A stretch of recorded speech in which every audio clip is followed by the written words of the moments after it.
आज हम लोग झारखंड एकेडमिक काउंसिल जो मॉडल पेपर जारी किया है बीएमटी का 2023 एग्जामिनेशन के लिए, उसको पूरा सॉल्व करने जा रहे हैं। और ये हम लोग सब्जेक्टिव वाला सॉल्व कर रहे हैं, बिजनेस मैथमेटिक्स का जो सब्जेक्टिव में क्वेश्चन पेपर जारी किया गया मॉडल पेपर।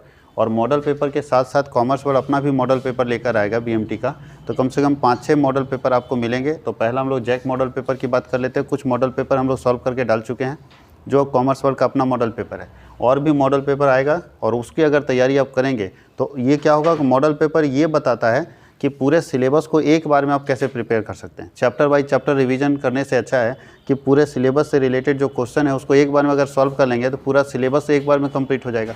और इससे फ़ायदा ये होगा कि सारे सिलेबस का सारा कॉन्सेप्ट एक ही बार में आपके पास आ जाएगा। इसमें ये पता चल जाएगा कि कौन सा ऐसा सेक्शन है जो आपका कमज़ोर है, या कौन सा ऐसा चैप्टर है जो आपको बार बार डिस्टर्ब कर रहा है, उस चैप्टर को स्पेशल फोकस करने की ज़रूरत है।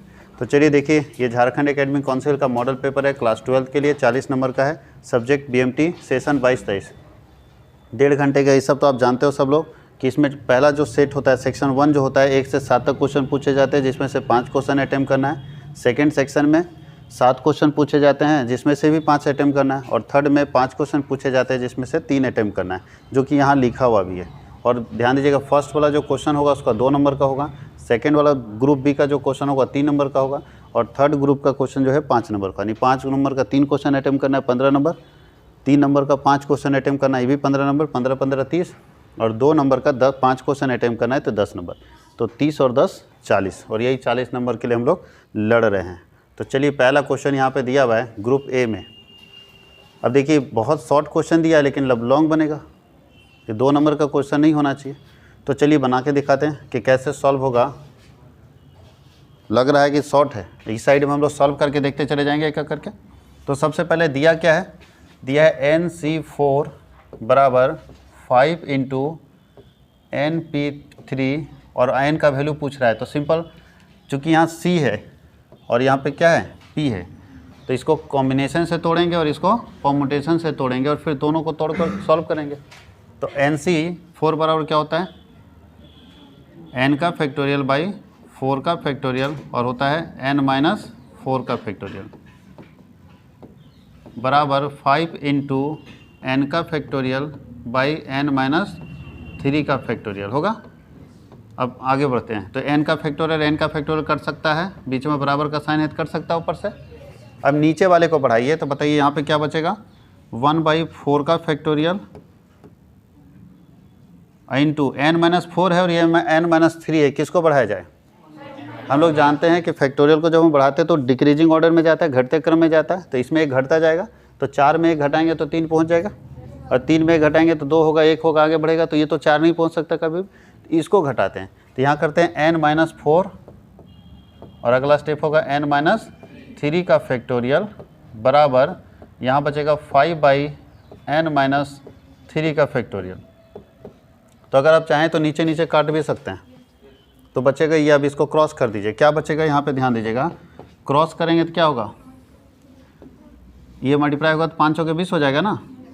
नहीं, ये होगा इसका 20 नहीं होगा सर, 4 का फैक्टोरियल है, तो होगा 5 × 4 का फैक्टोरियल कर ही देते हैं, 4 × 3 × 2 × 1, और साथ ही साथ क्या होगा n-4 बराबर क्या होगा 0। अब इसको सॉल्व कीजिए तो 120 आता है, 4 3 दूनी 6, 6 चौके 24, 25 120 आता है। n-4 करेंगे तो आ जाएगा 0। अब इधर कीजिए तो 120n माइनस 12 चौके 48, 480 बराबर क्या होगा 0। तो 120n बराबर क्या होगा 480, तो इसीलिए n बराबर क्या होगा 480/120, तो कितना आ जाएगा 4। तो n = क्या निकल गया 4। किसी बच्चे को कोई दिक्कत है, बन सकता है क्वेश्चन, सॉल्व हो सकता है ना, आसानी से हम लोग सॉल्व कर लेंगे। सेकेंड क्वेश्चन में बोलता है इवेलुएट। अब आप लोग साइन देख के बताइए कि ये मैट्रिक्स है कि डिटर्मिनेंट्स है। डिटर्मिनेंट्स है, तो इसको डिटर्मिनेंट्स का वैल्यू निकाल देना है, उसको लिखिए हम लोग, फिर दूसरा सॉल्व करके दिखाते हैं। डिटर्मिनेंट्स का वैल्यू हम लोगों को फाइंड आउट करना है।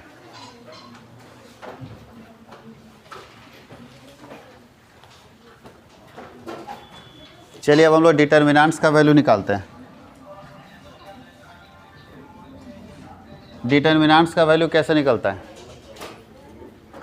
डिटर्मिनेंट्स का वैल्यू निकालने के लिए सबसे पहले हम लोग इसको सेट करते हैं। क्या क्या दिया हुआ है, 5 10 8 4 3 2 7 9 8।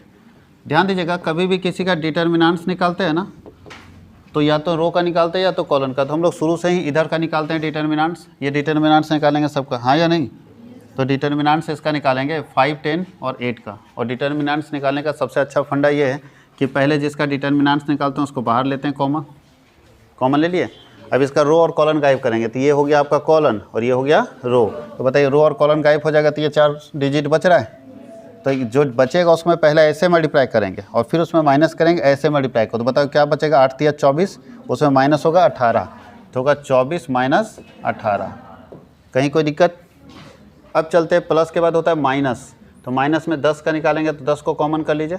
अब 10 का रो और कॉलन गायब कीजिए, तो ये देखिए कॉलन है और ये रो है ना।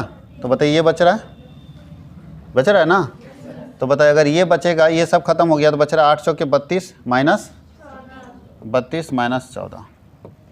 अब प्लस तीसरा क्या होगा? 8 का अगर हम निकालते हैं तो ये चला जाएगा, ये चला जाएगा, तो बचेगा 9 चौके 36 माइनस 21। कहीं कोई दिक्कत है? जो वैल्यू आएगा आंसर आ जाएगा। आसान है डिटर्मिनेंट्स। निकालिए कितना आता है?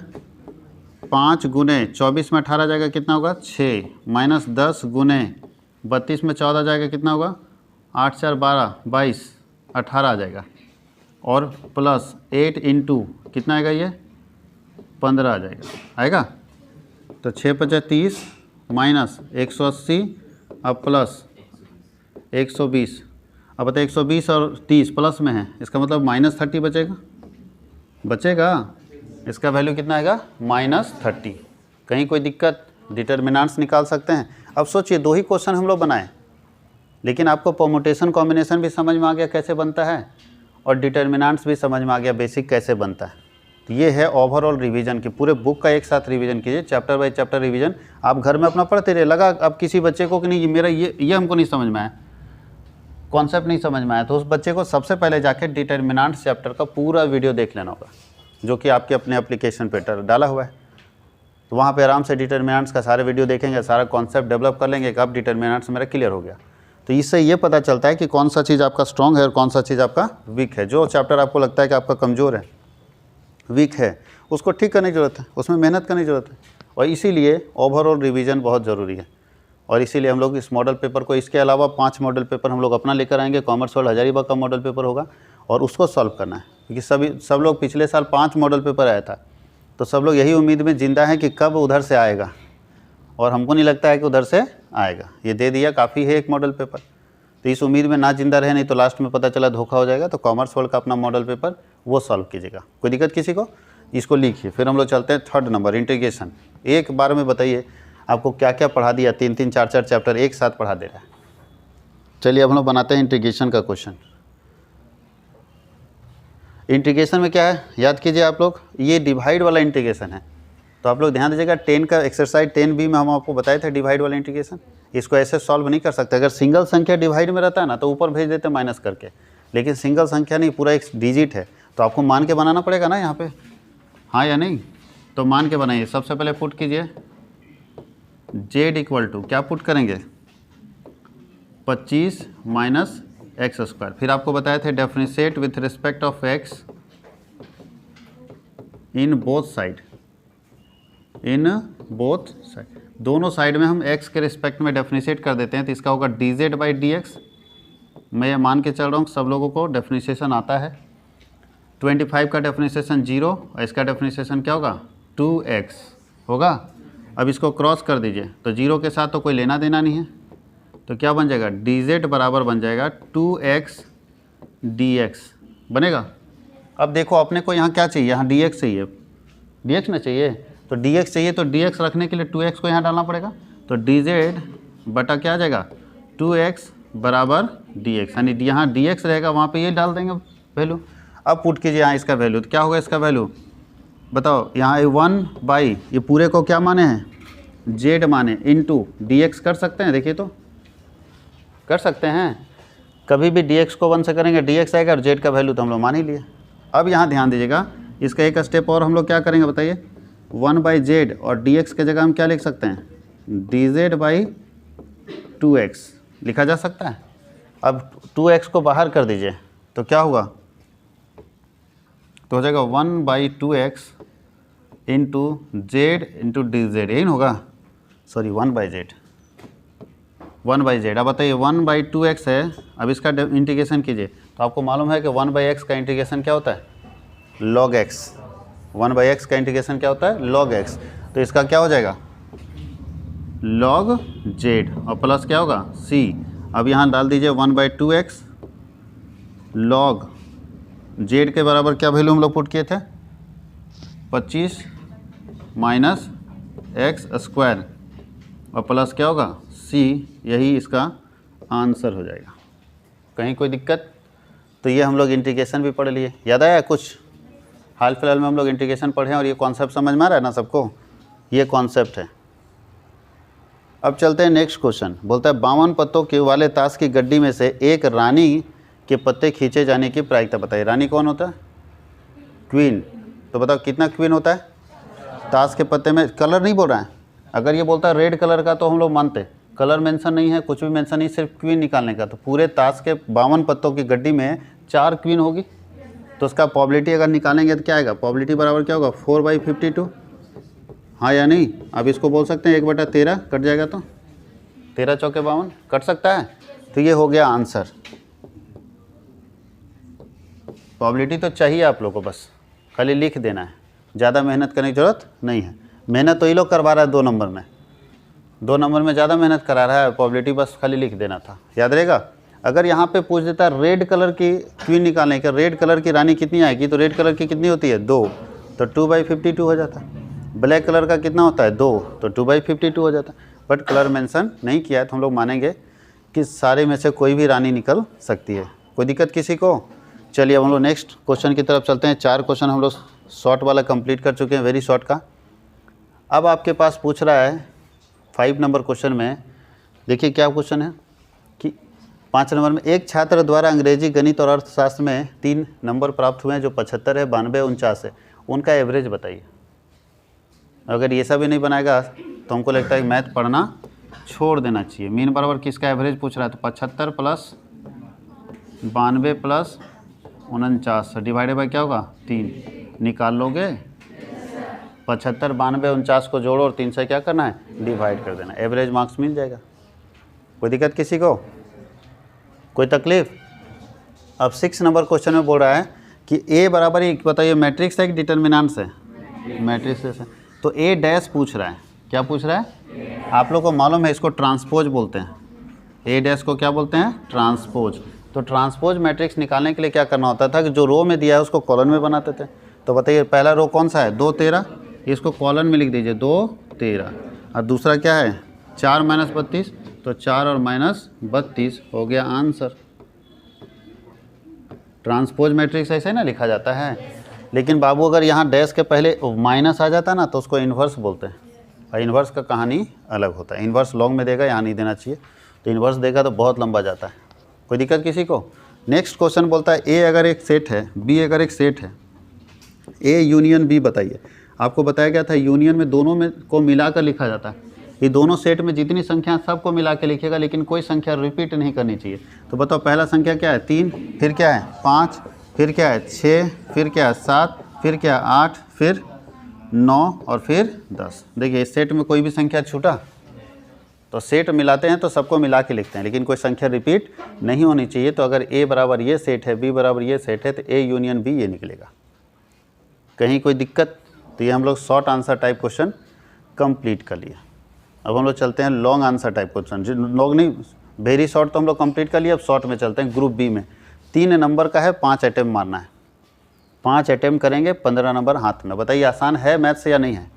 इतना क्वेश्चन बनाने के बाद आपको पूरा ओवरऑल बुक रिवाइज हो गया, सब चैप्टर तुरंत याद आ गया। और यही आपको करना है सर। एग्ज़ाम का मतलब होता है माइक्रो सेकेंड में माइंडसेट को चेंज करना। सोचिए अभी हम कहाँ बना रहे थे, मैट्रिसेस बना रहे थे, अचानक सेट थ्योरी में आ गए। तो मैट्रिसेस बनाइए, उसका कॉन्सेप्ट वहीं छोड़ दीजिए, सेट थ्योरी के कॉन्सेप्ट को डेवलप कीजिए। सेट थ्योरी बना रहे थे उससे पहले पता चला मीन आ गया, मीन बनाया उससे पहले इंटीग्रेशन आ गया। यानी हर चैप्टर का कॉम्बिनेशन है। माइक्रो सेकेंड में अपने माइंडसेट को आप कैसे चेंज करते हैं यही तो बताता है। ये जो मॉडल पेपर है ये लाने का पर्पस ये है कि बच्चा मॉडल पेपर के जरिए प्रैक्टिस करेगा कि 1.5 घंटे के अंदर वो अपने माइंडसेट को टाइम टू टाइम चेंज कर पाता है कि नहीं। पता चला अभी एक कुछ चैप्टर बना रहा था, अचानक उसका रूल रेगुलेशन अलग है, अचानक वो चेंज होकर दूसरे चैप्टर में आ गया, उसका रूल रेगुलेशन अलग है। तो हर चैप्टर को प्रैक्टिस करेगा, इसलिए कुछ नहीं करना है, दम भर के इसको प्रैक्टिस कीजिए। जितने मॉडल पेपर जाएंगे उसका प्रैक्टिस कीजिए, आपकी तैयारी बहुत स्ट्रांग हो जाएगी। चैप्टर पढ़ने का समय अब नहीं रहा। हाँ, अगर आपको लगता है कि सारा चैप्टर यहाँ जो 7 क्वेश्चन पूछा गया उसमें सारा ठीक है मेरा, लेकिन बार बार हमको ये तंग कर रहा है मैट्रिसेस, तो मैट्रिक्स जाके पूरा बना लो। वीडियो अवेलेबल है ना एप्लीकेशन के ऊपर, पूरा का पूरा बना लो, पूरा मैट्रिक्स बना लो, उसका खर खानदान तक छोड़ना नहीं। और तब तो तकलीफ़ नहीं देगा ना। अब कोई बच्चा ऐसा होगा जो बोलता है सर सभी तकलीफ़ में है, तो आपको ज़्यादा पढ़ने की ज़रूरत है, क्योंकि आप साल भर मस्ती किए हैं, तो आज आपको तकलीफ़ होगा ही, हाँ या नहीं। अगर आपको कुछ नहीं बुझा रहा है, इसका मतलब साल भर आप नहीं पढ़े हैं, धोखा किए हैं अपने साथ, तो आज पढ़ने की ज़रूरत है, अभी भी समय है, उसको पढ़ लीजिएगा तो आसान हो जाएगा, कुछ नहीं टफ है। आगे बढ़ें, चलिए हम लोग चलते हैं। एपी का क्वेश्चन है, किसी समांतर श्रेणी का 8वां पद और 25वां पद इतना इतना है, तो पहला पद यानी ए निकालना है और डी निकालना है। हमको लगता है कि इतना क्वेश्चन इसका बनाए हैं कि आप सभी लोगों को पता भी होना चाहिए। लीजिए इन्वर्स मैट्रिक्स आ गया, तो चलिए हम लोग इसको यहाँ पे बना के दिखाते हैं, क्योंकि यहाँ बनेगा नहीं, यहाँ पे बनाते हैं। बताइए एपी का हम लोग फर्स्ट टर्म को क्या मानते हैं, कुछ नहीं दिया है तो फर्स्ट टर्म को क्या मानेंगे, फर्स्ट टर्म को क्या मानेंगे ए। एपी का फर्स्ट टर्म मानते हैं ए, और डिफरेंस को क्या मानते हैं, कॉमन डिफरेंस को डी मानते हैं। बताइए सबसे पहले T8 बराबर दिया है, 8वां पद है किसी एपी का 15, तो कैसे सेट करते हैं, डायरेक्ट सेट कर दें, ए प्लस 8 - 1 इंटू डी बराबर 15 होगा। क्या फॉर्मूला है Tn का, a plus n - 1 into d, n बराबर दिया था तो a प्लस 7d बराबर कितना आ जाएगा 15। कहीं कोई दिक्कत किसी को। अगेन एक और चीज़ हमारे पास है तो उसको भी लेते हैं। अगेन में बोलता है T25 है, T25 बराबर कितना है अपने पास 49, तो बताइए 25 है तो क्या होगा a प्लस 24d होगा बराबर 49। कैसे 24d होगा, 24d कैसे होगा बताइए।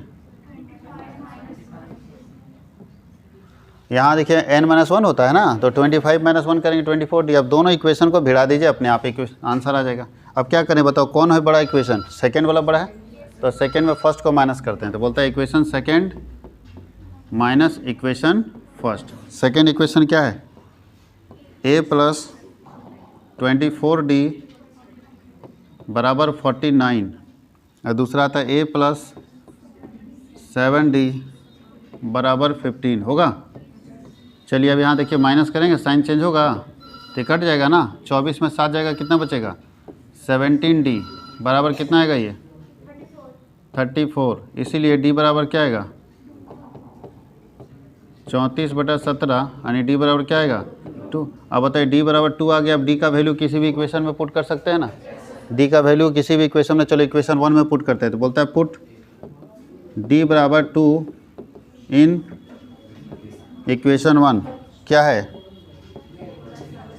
a प्लस 7d बराबर 15, तो a प्लस 7 इंटू 2 बराबर क्या होगा 15, तो a बराबर यहाँ 15 है ना, ये 15 है, और ये 7 दूनी 14 प्लस में उधर जाएगा तो क्या होगा -14। तो बताओ a बराबर क्या निकल जाएगा, तो a बराबर निकल गया 1 और d बराबर निकल गया 2।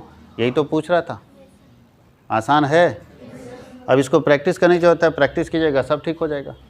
10 बार पढ़ेंगे, 15 बार पढ़ेंगे, कोई भी चीज़ हम लोग से बड़ा नहीं हो सकता है। इंसान का ताकत और हिम्मत से बड़ा कुछ नहीं हो सकता है। जिस दिन हम लोग हिम्मत कर दिए उस दिन ये सब क्वेश्चन भाग खड़ा होगा, नज़र नहीं आएगा आसपास में। इसको 15 बार जाके बनाएंगे, कैसे समझ नहीं आएगा, लेकिन ठानेंगे तब तो। जिस दिन हिम्मत करेंगे कि हमको पढ़ना और समझना है, इस क्वेश्चन को 15 बार बनाएंगे, 20 बार बनाएंगे, हमको नहीं लगता कि इस तरह का क्वेश्चन कभी हम मिस करेंगे अगर एक बार प्रैक्टिस कर लिए तो। लेकिन चाहेंगे कि नहीं सर एक बार ट्राई करेंगे, नहीं बनेगा तो फिर ज़िंदगी भर यही बोलते रहेंगे कि मेरे से एपी का क्वेश्चन नहीं बनता है। इसलिए नहीं बनता क्योंकि दोबारा आप ट्राई नहीं किए, है नहीं। साइकिल सीखने में ये फार्मूला काम नहीं करता है, वहाँ 10 बार ट्राई मारेंगे। गिरता है मोटरसाइकिल चलाने में फिर भी ट्राई मारता है, क्योंकि जानता है कि जब तक रगड़ेंगे नहीं, चलाएंगे नहीं, तब तक सीखेंगे कैसे। वही फार्मूला यहाँ भी है, जब तक मेहनत नहीं करेंगे, बनाएंगे नहीं, तब तक सीखेंगे कैसे। गलती होगी 10 बार पढ़ेंगे, 15 बार पढ़ेंगे, लेकिन जब तक सीखेंगे नहीं तब तक छोड़ेंगे नहीं। ये तुम लोग डायलॉग नहीं सुना है दशरथ मांझी का, जब तक तोड़ेंगे नहीं तब तक छोड़ेंगे नहीं, वो डायलॉग याद रखना। अभी इन्वर्स मैट्रिक्स हम लोग को बनाना है इसका। इन्वर्स मैट्रिक्स बच गए आप लोग कि 2/2 का है, 3/3 में ज़्यादा लफड़ा रहता है, 2/2 में आसान पड़ता है कोफैक्टर निकालना, मालूम है कि नहीं। 2/2 का कोफैक्टर खाली ये चेंज होता है डेटा। तो चलिए इसी को हम बना के दिखा देते हैं, इन्वर्स मैट्रिक्स। इसको लिख लिया। चलिए इन्वर्स मैट्रिक्स हम लोग बना के दिखाते हैं कि कैसे बनेगा। तो अपने पास मैट्रिक्स है 2, 3, 6 और 5। तो सबसे पहले इसका कोफैक्टर निकालेंगे। कोफैक्टर ऑफ ए मान लेते हैं, एक मैट्रिक्स है, ये मैट्रिक्स का नाम क्या है, ए।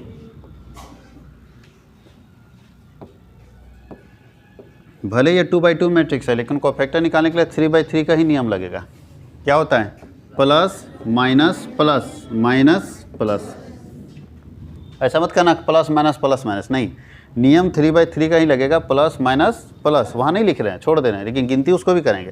प्लस माइनस प्लस, फिर माइनस प्लस माइनस, यही ना होता था। गिनती कर रहे हैं भैया, लिखेंगे नहीं लेकिन गिनेंगे वही नियम से। अब बताइए कोफैक्टर निकालने के लिए क्या होता था, जिसका कोफैक्टर निकालते थे उसका रो कॉलन ढक देते थे, अब फिर मल्टीप्लाई करके लिखते थे। बताओ पहला संख्या क्या है, अगर 2 का कोफैक्टर निकालेंगे तो ये इसका रो ढक गया और ये इसका कॉलन ढक गया, तो बचा क्या, किसी से मल्टीप्लाई करने की जरूरत है, तो खाली चेंज हो जाएगा, इसमें 5 हो जाएगा। इसका बताओ, इसका ढकेंगे तो ये ढकेगा, ये ढकेगा, 3 होगा। इसका बताओ, ये ढकेगा, ये ढकेगा, 6 होगा। और इसका ये ढकेगा, ये ढकेगा, क्या होगा, 2। देखो खाली चेंज हुआ, 2 यहाँ आ गया, 5 यहाँ चला गया, 3 यहाँ चला गया, 6 यहाँ चला गया, देखिए तो। और साइन बदल गया, सबसे इंपॉर्टेंट क्या हो गया, साइन बदल गया। कोफैक्टर का वैल्यू निकल गया, कितना आ रहा है कोफैक्टर का वैल्यू, 5 -6 -3 एंड 2। कहीं कोई दिक्कत है। अब निकालेंगे एडजॉइंट।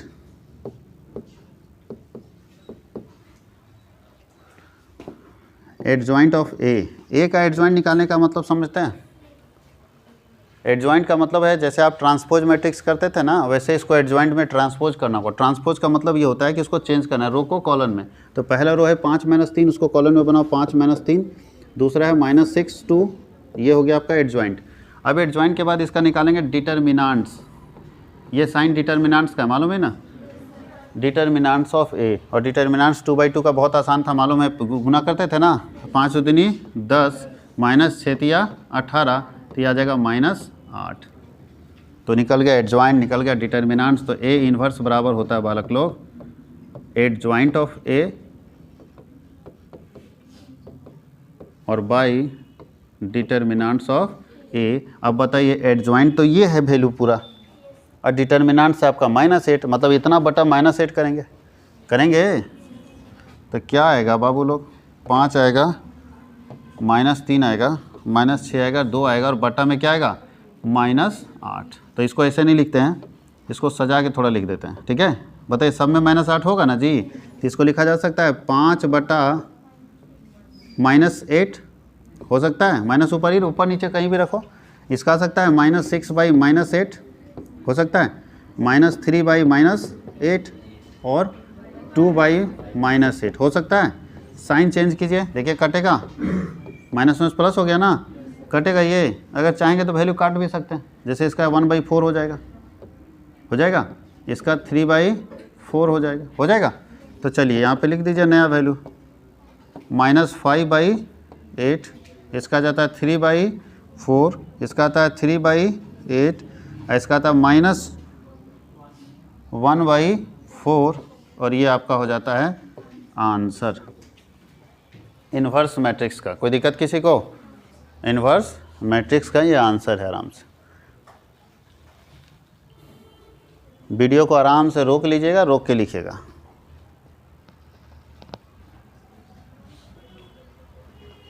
चले आगे, हो गया, जल्दी से कर लीजिए।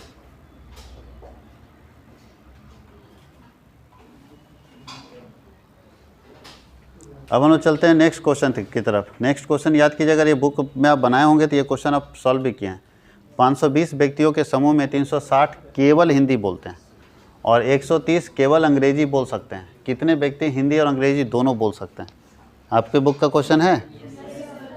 यस सर, चलो अच्छी बात है, याद तो है इतना, कम से कम ये बहुत बड़ा बात है तुम लोगों को, भले पढ़ते नहीं हो लेकिन क्वेश्चन याद हो गया। तो कैसे बनेगा बालक लोग? चलिए वनली का पहले फॉर्मूला लगाइए। वनली एच, हिंदी बोलने वाले कितने हैं? तो वनली एच का फॉर्मूला क्या होता है? Number of H minus number of H intersection ई, ये न होता है। अब देखो सिर्फ इसमें वनली एच दिया है 360, ये दोनों में से कोई है ही नहीं, कोई नहीं है। देखो ना ये इसका वैल्यू दिया है और ना ही इसका वैल्यू दिया है। बताओ अब क्या करोगे? हम लोग ऐसा इक्वेशन बनाते हैं जिसमें अगर 4 चाहिए ना तो 3 का वैल्यू दिया रहता था, 1 मिसिंग रहता था। यहाँ तो 2 मिसिंग है, तो कोई बात नहीं, इसको इधर भेज सकते हैं। इसीलिए नंबर ऑफ एच बराबर क्या निकलेगा बालक लोग? 360 निकलेगा, और ये प्लस माइनस वाला इधर जाएगा तो plus number of H intersection E निकलेगा। इक्वेशन फर्स्ट हो गया। इक्वेशन क्या हो गया? फर्स्ट। अगेन एक और है, वनली ई का दिया हो, तो वनली ई बराबर क्या होगा बालक लोग? Number of E minus number of H intersection ई कर दो, एच इंटरसेक्शन ई। तो वनली ई दिया हुआ कितना? 130, डायरेक्ट कर दें माइनस वाला इधर, plus number of H intersection ई बराबर हो जाएगा नंबर ऑफ ई, यही ना होगा? इक्वेशन 2। अब आप सेट कीजिए फॉर्मूला। आप लोग का क्या फॉर्मूला होता है? नंबर ऑफ एच यूनियन ई बराबर होता है number of H plus number of E minus number of H intersection ई होगा। अब नंबर ऑफ एच यूनियन ई तो मेरे पास 520 व्यक्ति हैं, दिया हुआ है ना, बराबर नंबर ऑफ एच निकालें। देखो नंबर ऑफ एच का वैल्यू है ना, है तो पुट करो 360 plus number of H intersection ई। ये पूरा वैल्यू किसका है जानते हैं? नंबर ऑफ एच का है, नंबर ऑफ एच का। भाई अब दूसरा हम लोग नंबर ऑफ ई का वैल्यू निकालते हैं, तो नंबर ऑफ ई की जगह पे ये ना पूरा लिखना पड़ेगा, तो पूरा लिखना होगा 130 plus number of H intersection ई। बात समझिए पहले अच्छे से। ये जहाँ पे नंबर ऑफ ए लिखा है ना बाबू लोग, वहाँ पे हम नंबर ऑफ ए का पूरा ये वैल्यू लिख दिए है।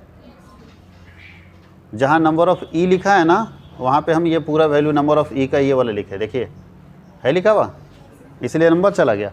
और हमारा लास्ट में फॉर्मूला तो ये है ना, तो इसको लिख दीजिए minus number of H intersection ई। तो देखिए number of H intersection E cut जाएगा, देख लीजिए कटेगा, ये एच और ये कट जाएगा।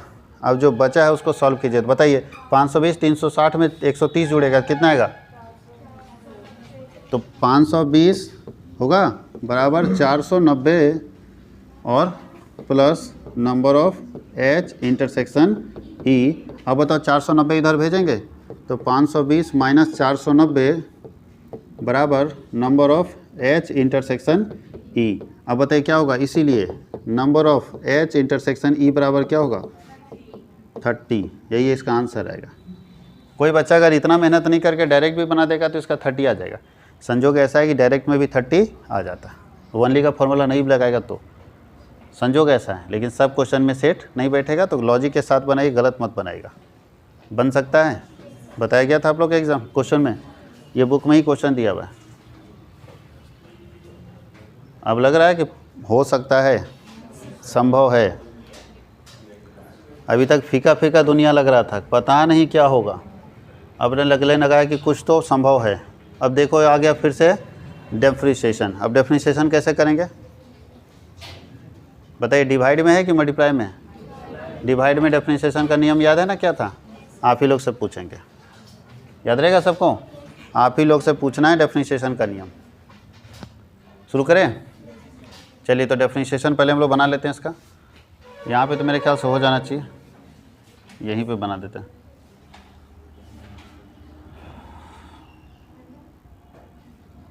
चलिए डिफरेंशिएशन कर देते हैं। नीचे क्या था? x।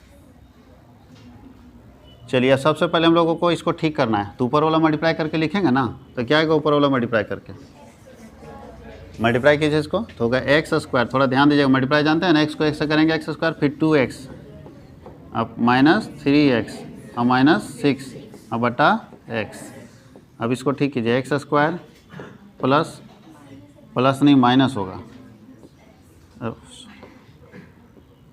X square minus X minus 6 और बाई क्या होगा एक्स। इसको u मानते हैं, इसको क्या मानते हैं v, और u बाई v के नियम से बनाएंगे ना। तो चलिए u बाई v के नियम से बनाइए, कितना आता है।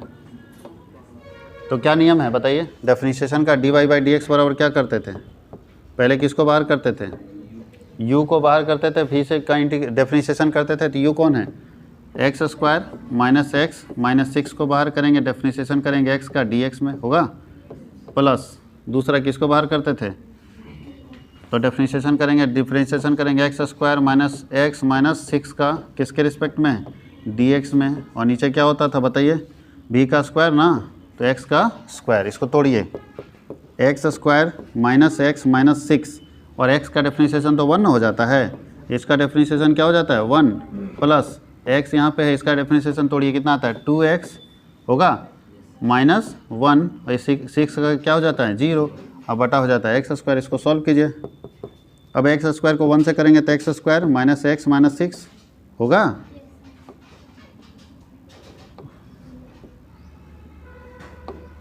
X square minus X minus 6। अब इसको ठीक कीजिए, एक साथ देखो ब्रैकेट भी तोड़ेंगे और मल्टीप्लाई भी करेंगे, ध्यान देना। तो पहले 2x को x से करेंगे कितना आएगा 2x स्क्वायर, फिर प्लस माइनस क्या होगा माइनस x को करेंगे 1 से कितना होगा x, 0 का तो 0 और नीचे क्या आ जाएगा एक्स स्क्वायर। अब इसको ठीक कीजिए पहले, तो 2x स्क्वायर और x स्क्वायर 3x स्क्वायर होगा, सॉरी क्यों लिख दिए 3x स्क्वायर। अब यहाँ ध्यान दीजिएगा माइनस एक्स कितना होगा माइनस 2x और माइनस 6 होगा, और डिवाइडेड बाई क्या होगा एक्स स्क्वायर। क्या अच्छा यहाँ 3 ना होगा 3x स्क्वायर होगा, 2x स्क्वायर और x स्क्वायर 3x स्क्वायर, और उसके बाद माइनस एक्स माइनस 2x और माइनस 6, यही आंसर आना चाहिए। कोई दिक्कत है, कोई तकलीफ, तो यही हमारा आंसर रहेगा, क्योंकि इसके आगे का कोई स्टेप हम लोगों को दिख नहीं रहा है। तो आंसर हम लोग इसी तरह से इसका फाइंड आउट करेंगे।